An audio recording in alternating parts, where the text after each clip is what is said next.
Hi, Trevor. Hey Claire, how's it going?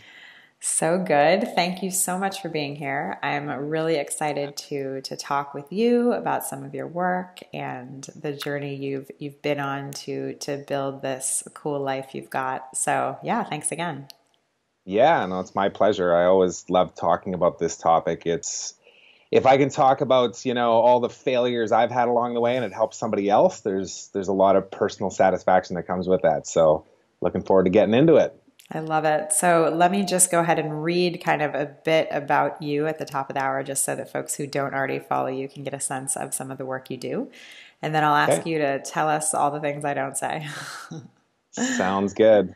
Trevor Turnbull is an online reputation specialist, social media educator, LinkedIn trainer, and keynote speaker who has been quoted in numerous publications, including Forbes, Entrepreneur, Globe and Mail, and the Toronto Star, discussing the value of networking and how social media is impacting the way people do business today. Trevor is the founder of LinkedIn to Leads, a LinkedIn lead generation training and consulting company that finds, qualifies, and connects clients to their target audience using the number one network for business professionals. He is also a lead instructor of LinkedIn Influence, the number one online LinkedIn training program with over 20,000 members that teaches how to build your personal brand, grow your network, and market your business, as well as 30-day Sales Machine, the step-by-step system that shows you how to consistently generate leads, line up meetings, and increase revenue with LinkedIn. Trevor is also the co-founder of networkinginvain.com, the premier destination for business professionals, entrepreneurs, and students to learn valuable networking tips and stay up to date on the top networking events in Vancouver. He is also the founder of Legacy After the Game, where he speaks to athletes, coaches, and sports professionals around North America in amateur, collegiate, and professional athletics about the opportunities and pitfalls of social media. It's Okay, awesome. a So lot. that's a lot of stuff. So tell me more of this story. How did you get from point A way back when to point, I don't know, B or maybe P or Sure. M or M? I don't know Z where we are now. Z or Z, depending Right. on if you're in Canada or the US, Right. right? Yeah, well, how far do I go back here? I guess I can summarize kind of the early 2000s for me. I ended up with a marketing degree out of university and really had an inclination towards the entrepreneurship side of myself back then when I realized that I was really good at speaking and presenting our Mm. ideas in like our case studies in marketing and not so good at writing the case studies out and doing the traditional marketing stuff like going to work for a company. So that kind of, was the early signs of me having an entrepreneurial bug inside of me. And, um, over the years, I worked in sales jobs for about 5 years out of university and did well, but this is like pre-social media. So it was like, opening up the yellow pages and doing cold calls and going to breakfast meetings. So I've learned that side of the world and I had success with it. But in 2007, 2008, I started to discover social media as a networking tool, and specifically Twitter and LinkedIn back then. And I was working with a professional football team here in Canada, educating them around social media topics. And at the time, kind of like my aha moments of like, okay, this is what I'm going to do was we had educated this team about like what their fans and their players and stuff were doing on social media and had come up with some innovative ways to get the fans more involved, created a platform. And I reached out to a lady by the name of Kathleen Hessert, who is the person that got Shaquille O'Neal on Twitter. So somebody, for me living in the middle of Canada in Saskatchewan, for if anybody's watching might know where that is, straight north of North Dakota. Uh, Pretty small town mentality, small town, literally. And when she responded to me, when I said, "Hey, would you co-host a webinar with me?" And she said, "Yeah, absolutely." I was like, boom, instantly. I was like, this has just changed my life. Hmm. And so I quit what I was doing at the time and I went on the road and I didn't have a business. And I can honestly say I probably didn't have a real business for at least 2 years later. Hmm. But I kind of launched myself into that space saying, this is the future for me. And it was tough. Like, talking about the struggles, I did a lot of really fun, cool things as far as like going to different sporting events and connecting with professionals in the sports space, like in the business side of things. But I also spent a lot of time sleeping on friends' couches. I had, at the time, gone through a divorce, and I was living on my mom's couch. So, it wasn't as glamorous as a person might think. And I guess it would be about 2010, 2011, I connected with Lewis Howes, who some watching might know Lewis. But Lewis and I were kind of running in the same circles in this sports social media space. And I registered a domain called Linked Influence because I said, I'm going to create a LinkedIn course. And then I never got around to doing it. But Lewis had the same idea, ironically enough.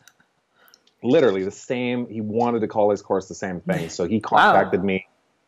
Yeah, he did a who is search on the domain, found out I owned it. And he's like, hey, I know this guy. And we worked out a deal where I gave him the domain. He launched Linked Influence back in like 2011.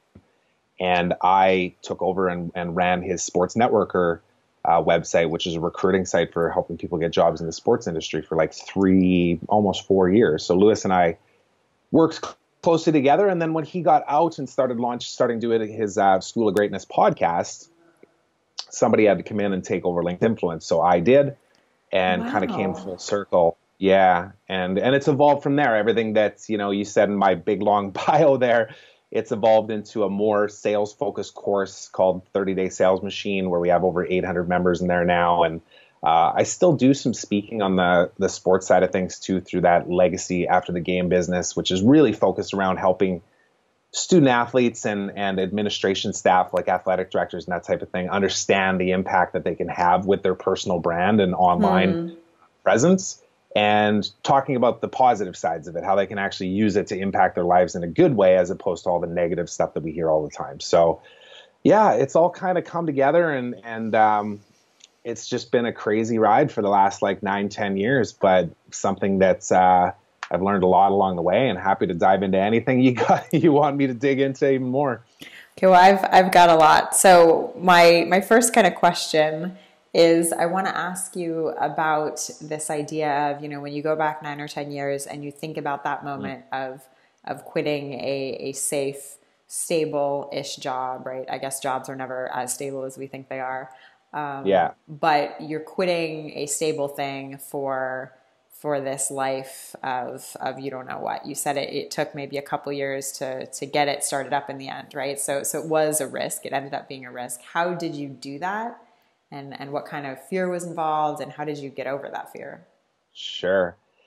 Yeah, well, I think, everybody's always in a different situation when they hit those moments. For me, it was kind of like a life-changing moment. I mentioned that, I was actually going through a divorce at the time, which was hard enough on its own, but I had just kind of hit a wall with everything, where I knew deep down inside that I wanted to run my own business. I wanted to be accountable to myself, not to anybody else, and to make a greater impact in this world too. I just wasn't fulfilled with what I was doing. So, and I'm sure a lot of people that are watching this can relate to it, where you just have that gut feeling inside of you where you're like, if you're getting up every day and you're being dictated on what your daily schedule looks like by somebody else, you just never feel fulfilled, and it's frustrating, So for me, I don't think it was ever really a choice, no matter how much work it took to get to there. It was just like, look, I got to pursue this. Now, I had, I don't know if I had great support from my family, as opposed to them just not saying you're crazy for doing this. They weren't looking at me and saying, oh my God, you can't do that. You need to go get a job. They just said, oh, okay, well, you want to go do that? Sounds good. We support you. But it wasn't like they were throwing money at me or anything like that. It was literally just, I knew that I had some people on my side. But yeah, the fears that come up with it's always a constant roller coaster. It's no different than now. Like, my business is doing well now, but it's new fears, right? It's new struggles and challenges of trying to grow and trying to find balance in not working 16 hours a day, because that was one of the things that, there's no doubt, I attribute a lot of my success today over the last 10 years to the fact that I just hit the grindstone and, did as Gary Vaynerchuk says, and hustled. Like, I've hustled the last 10 years. But now I don't want to work that hard. I've got, we talked briefly before we hopped on here. I've got a 7.5-month-old at home, and Just had a friend. I actually just got back from a funeral of a friend who was 40 years old who died of a heart attack. And not because he was abusing his body or anything like that. It was just a freak thing, you know? So, you know, new priorities come into play. And, you know, I feel like there's a time for the hustle and there's a time for working smart. And it's a tough it's a tough balance to find, I think, sometimes, because we're all pushed so much in the education that we desire, where it's just like, you know, work harder than the next person. But I don't necessarily believe that it always has to be like that. Sometimes it's about working smarter too. I love that. So you've said before, you have this quote: at first, changing your life might seem daunting and perhaps impossible, but consistent work and openness to shift and adjust when adversity and failures arise is the key to success. So tell me about what this means to kind of shift and adjust, and how you've applied that in your life over time and in your business over time, really. Yeah, well, when I first started with like in 2009, when I left my job and I started down the path of discovering what this next business was going to look like. Like I say, it took a couple years to really figure out what that actually was, because most of it was just volunteering my time to work with different festivals and sporting events and all that. But you know, yeah, it was just trying to think the best way to put this.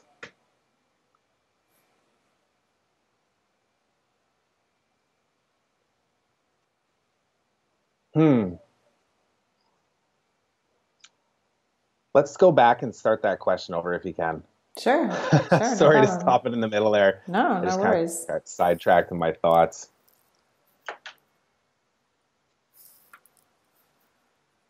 So, you know, you've said before, you have this quote where you say, at first, changing your life might seem daunting and perhaps impossible, but consistent work and openness to shift and adjust when adversity and failures arise is the key to success. So I guess I want to ask you, you know, tell me about what it means to really shift and adjust, and how you've kind of applied that in your life and in your business, as the business has maybe gone up and down, or as you've you know, entered new spaces, and, you know, this idea of shifting and adjusting, what has that meant? Yeah. Okay. No, for sure. When I first started down this path, I kind of went into it with an idea that this is what I wanted to do, but I wasn't sure what direction to go. So I was really in a learning phase, just soaking up as much wisdom as I could, trying to figure things out. Along the way, of course, I launched different things. I had a platform, a website at one point that was called Social Connect Blueprint, that was really just kind of like a spin on words of the same keywords I was hearing other people use, you know, like they're launching these businesses around how to do social media.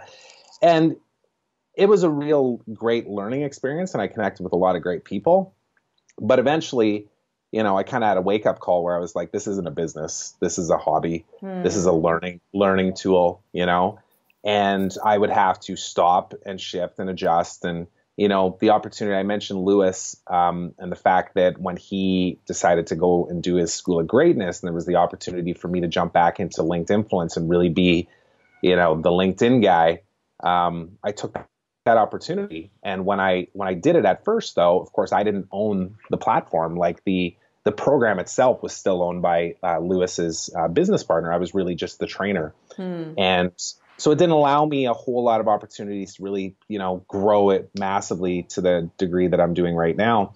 So that's, you know, that was another moment where I took, you know, a couple of years where I was just that guy, right? I didn't try and go and launch my own thing and compete against it. I thought, let me leverage this to be able to build my personal brand and establish some social proof, and then move on to the next phase. And then, of course, the sports stuff, as it kind of mixed in with my business too. Like, I have a real passion for that side of my business because it's a lot of fun. Number one, speaking in front of student athletes and even the coaches and the administrators and stuff when I've spoken with NCAA programs. And I've done some conferences where I've keynoted these conferences with the Canadian Olympic program here. Same kind of deal. You know, you're talking to athletes that all they've ever done is be an athlete. And then they're 24 years old and retiring because they're too old to whatever, be a gymnast anymore, and they don't have a clue what to do.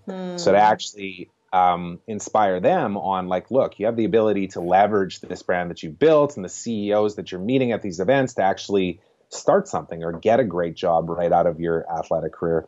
But let me just say, as far as the adjustment side of things, about 2 years ago, I realized I either needed to go all in on that and make that my main thing, or just kind of have it as a side thing that was fun, because it wasn't making a ton of money because I was dabbling in it, right? I was just kind of like taking what was coming to me. And I had a big, kind of revelation 2 years ago with regards to that. And this is kind of more so addressing your question, but I realized that the LinkedIn side of things was going to be the main thing that would kind of establish me in this space and allow me to build a brand and a reputation around that space.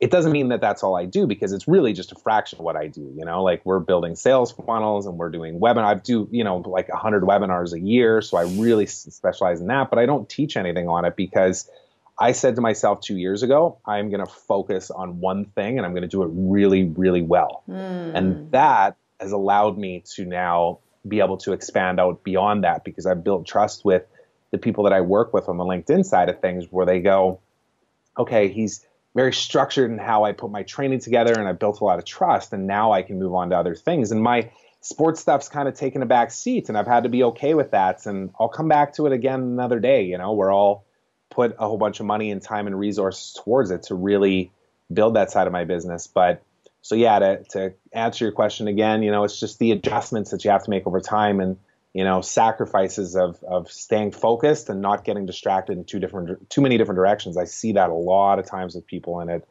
ends up handcuffing them so that they don't get to where they want to be. So what was kind of the shift in your mind or, in your learning 2 years ago that made you start thinking, okay, I need to start focusing more on one thing? You know what? I think it was more than anything because I was working 15, 16 hours a day doing all these different things and not seeing the success that I was hoping for, right? Everything was kind of marginally successful, but it wasn't really taking off. And when I finally decided to really focus on my LinkedIn side of my business, what I did was I said, I'm going to do as many webinars as I possibly can in the month of January in 2000 and what would have been 16. So I guess it wasn't even 2 years ago. It was like a year and a half ago. But I said, yeah, I'm just going to do as many live webinars as I possibly can. And in that month, I think we did like $60,000 in sales or something. And it was like this eye opener where I was like, oh my God, if I actually just focused on this, we could just did 60 grand a month times 12, it'd be a great year, It wasn't always that consistent. Sure. And, but it was a big eye opener. And then in January this year, I think we did like $110,000 in sales or something. We had a lot of partners. So, a lot of that money is paid out to affiliates and whatnot too. But it was just another thing where I was able to see how a commitment to one specific thing was allowing me the freedom to be able to, make the kind of income that I needed to be able to grow and then to invest in other things, because my team has grown over time too.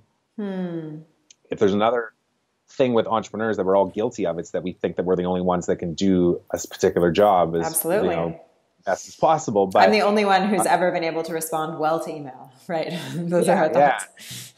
Yeah. And I'm still in that too right now. I just came back from this week away where 3 of those days were unplanned. And, I've got probably 400 emails that are unanswered here. And half of those, I have somebody that's working with me who's like she does everything. She does my PR stuff, executive assistant stuff, support stuff. And she can answer about half those questions, but not all of them, but working towards that. Right. Right. And absolutely. It's saved me a ton of time. And eventually I'll get her to the point where she can answer every question that comes in, where I can do more stuff like this, because I honestly love doing these interviews, because you can help get your message out more and impact more lives. So that's really interesting that you kind of went through this process of kind of narrowing down. I'm really fascinated kind of how people start doing that and how they identify what are the things they're not going to do. Do you remember when you think back and sort of think about in January 2016 when you said, okay, I'm going to go all in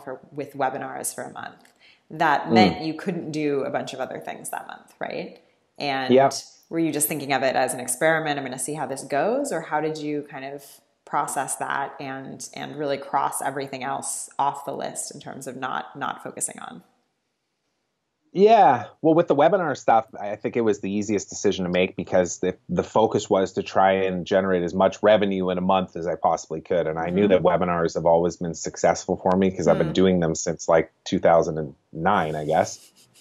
So it was an easy one to kind of just jump into and throw myself into. But I guess if there's a lesson to be learned from anybody watching, it would be like definitely pick something that can help you generate the income that you need to be able to do the other things, to hire somebody to take work off your plate, to, focus all your energy into one particular area.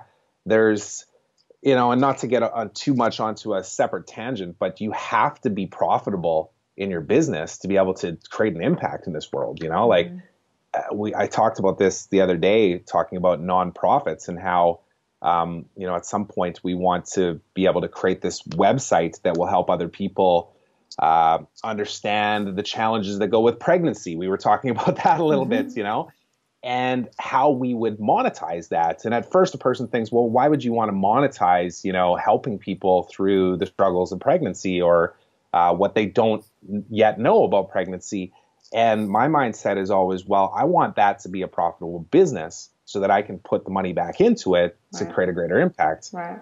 And, it's sometimes people look at that in a negative way, but I don't think it is at all. I think even nonprofits should be making money as long as they're putting that back into the greater good, right? There's no use struggling along the way. It helps you help more people. So as you have kind of grown your business over time, one of the big questions you've had to deal with at many different junctures is, should you hire someone to do X or should you, keep that control and keep it in-house and add it to your ever growing to-do list, essentially. So talk me through sort of how you've navigated that thinking.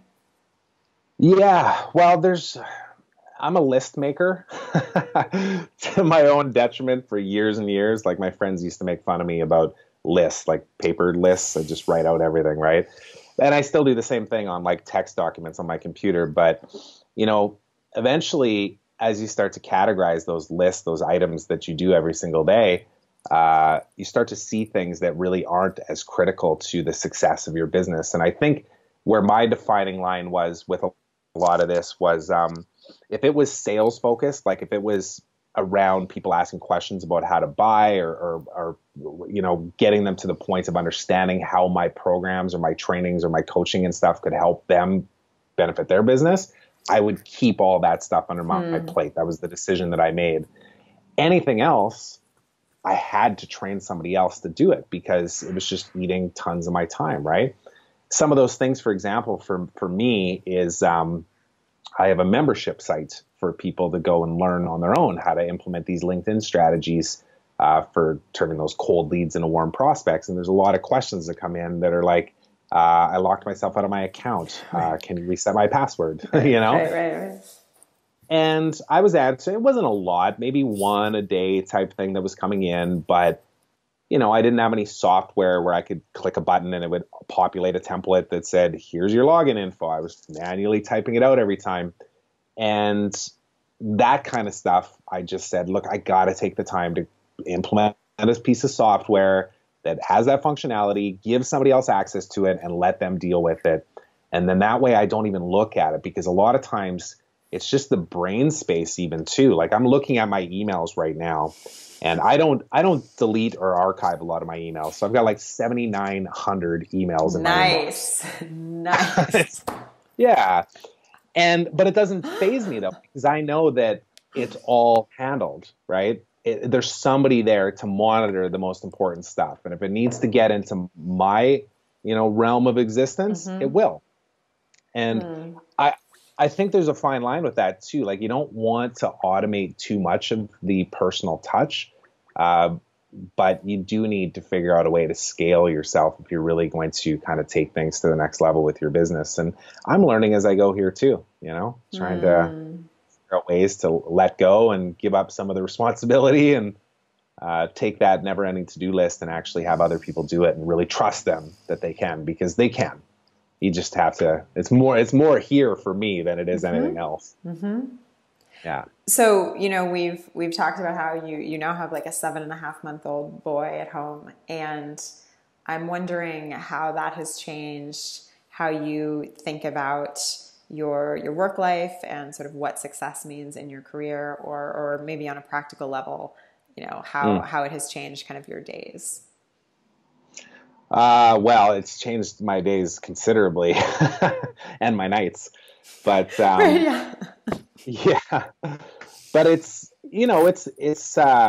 I had an idea 2 years ago when I said that I was going to focus in one particular area, which was the LinkedIn stuff, that I knew that we were going to have a baby at some point over a couple of years. And we had a couple of tough goes, and then we finally had him at the start of this year. But I've been working towards being able to pull myself away.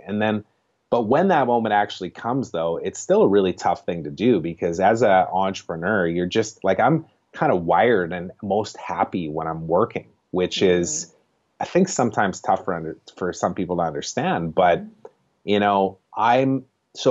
I'm in this, constant struggle, battle myself, even to try and be as efficient as I can while I'm at the office, so that when I leave here, that I can be fully present and aware of what's going on in the best part of my life, which is being a dad, because there's only, and we discussed this briefly, but like this friend of mine that passed was 40 years old and had a heart attack. It wasn't like it was any, it was just completely unexpected. And his wife that got up and spoke at his funeral just yesterday, actually, she said that the one thing that that she wished they would have done more was celebrate all of the wins that they had along the way together, because of the fact that we're all so driven to what's next. Okay, we accomplished that. What's next? So my answer to your question on that is that I'm really finding myself the balance of pulling myself away from something that I find so much enjoyment in, which is working. Like, I actually love what I do, which is really great. But I don't want to miss anything at home too. So I'm so driven to be able to automate and create a support system around me to allow me the opportunity to be home at 4:00 every day and to turn my computer, close the computer, turn the phone off, and just be present with my son. Right. So it's new. It's new for me too. But something that I'm working on these days as well. Wow. So your days, you work outside the home and you get into the office and you have a full work week. Is that sort of your routine, your work week? Yeah, I used to work from home, and I think it was necessary for a number of years just because of the finances side of things. I couldn't afford a separate office and a place to live. But now I've got a place that's, 10 blocks from home, which I'm in Vancouver. I think we mentioned that. And, traffic here is horrendous. So I used to work downtown, and that was another personal decision that I made where I said, I'm not commuting ever again. So I worked from home for the longest time, and then eventually found this great office space about 8 blocks from home. So now I can get out of the house in the morning, because it is tough, like, I want to be around as much as possible for my boy, but I would get no work done if I worked from home. Right. So it's nice to have this space. And this space too, I think, allows me to really be focused, like I'm easily distracted by a million things, just like most entrepreneurial minds are. So I try and make a point to, turn things off, put up the blockers on Facebook so that you're not scrolling through and educating yourself. Instead, get this stuff done so you can go home at 4 and not feel guilty, right? And then whatever you don't get done, just leave it behind. And that's a struggle sometimes. And I'm sure many people that are watching this, if they have any kind of, kind of inclination towards being an entrepreneur or whatnot, that it's tough to turn your brain off at the end of the day. But it's a good skill to learn and to practice. And you do have to practice it. Like, I know for me, and it's mindfulness. I haven't done a whole bunch of meditation, but I'm wanting to start doing that more because I feel like it'll help me turn my brain off a little bit. at the end of the day. I've tried for a couple years now to really get into meditating, and finally this year I've made it click, and I'm thrilled by it, and I'm really happy with, I'm using the Calm app, and I can't recommend it highly enough. It's great. Yeah. Well, that's that one. I have it on. I used to have it on my iPhone. I just switched to another one, so I don't have it yet. But thank you for reminding me. But it even just has those little pop-ups, like push notifications that'll come up and say, like, what are 3 things that you're grateful for? And that alone is at least enough of a reminder to create a mind shift, even if it's only for a few seconds before your day gets crazy and your meetings and everything else. Totally, and it's something It's something positive you can be doing with your iPhone, which is also nice. Yeah. Instead of just another distraction, right? So tell me a little bit about kind of how you see success these days, because I mean, the success you have today is very different than the success you had working for someone else 10 years ago. It's probably very different than the success you had as an entrepreneur before you had your son a year ago, these types of things. How do you sort of see success? It's constantly evolving, the way that I define success. Like, I would have had a different answer for you a week ago than I do now after what happened to my friend, To me, I think success is being able to create the freedom in your life to be able to give more to the most important things in your life, which is connecting with people and creating experiences. And like when we were in Calgary this weekend, we literally nonstop just were running around. We went to the funeral, we saw friends, we drove clear across the city to see another friend for 15 minutes. We, connected with family that was there. And we did that just because of what we had gone through in the last, week of having that kind of shot in the arm, realizing that it's the experiences that you have with people that is by far the most important things. And that's really motivated me, I think, too, to try and create more impact in my business even too, because what was deemed as successful to me before, which might have been, sales and revenue, is now more how many lives can I impact to help them create a better life for themselves too. In being able to teach what I've learned myself about how to grow your business and how to increase revenues, but also how to create balance and how to scale things and how to get, release some of the stressful things that might be filling up all your time and be able to outsource some of that, for example. We do a lot of outsourcing with my business, and there's some amazing people over in the Philippines that work for my company that we pay bonuses to a couple of times a year. I know them very well. We're constantly talking to them because they're people. They're not just workers to help you alleviate your stresses. I know actually one of my virtual assistants while I was gone this past weekend lost her home. Her home burnt down. Like, what a crazy week this has been. Oh yeah. My gosh, that's terrible.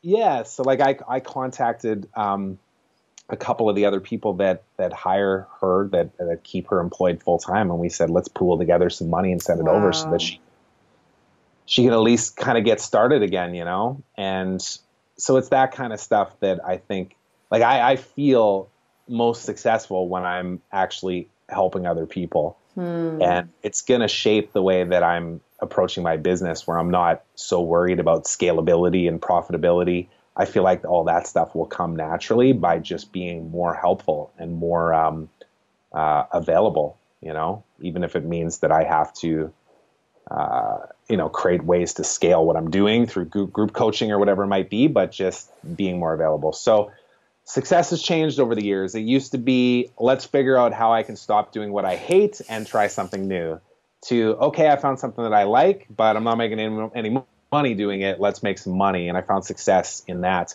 And now it's really in how can I work less and work smarter and impact more lives and be around more for my family and the people that I love the most.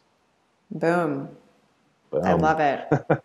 Tell us where we can learn more about you and find out what you're up to these days. Sure. Well, just my personal website is probably the best. It's got the summary of all the different things that I do in the businesses. So it's just at trevorturnbull.com. I'm sure it'll be linked up somewhere. And then, of course, connect with me on LinkedIn. That's the most obvious place. I'm on there all day, every day. And I do monitor all the questions and stuff. It's not all automated. I do have people that monitor things, but I'm there. I'm always looking to see who's connecting with me. And if you do, please tell me that you saw me on this interview as well, because that gives me some context to where we first connected. Because obviously what we discussed here, Claire, I don't talk about this all the time, right? That's why I was, looking forward to having this chat with you, is that this isn't the usual, how did you build your sales funnel and talking about conversion rates and stuff. So if you watch this and you're connecting with me on LinkedIn, let me know that you saw me on this interview, and we'll have a whole different connection that way. I love it. Thank you so, so much for your time, Trevor. This was super valuable. My pleasure. Have a great day.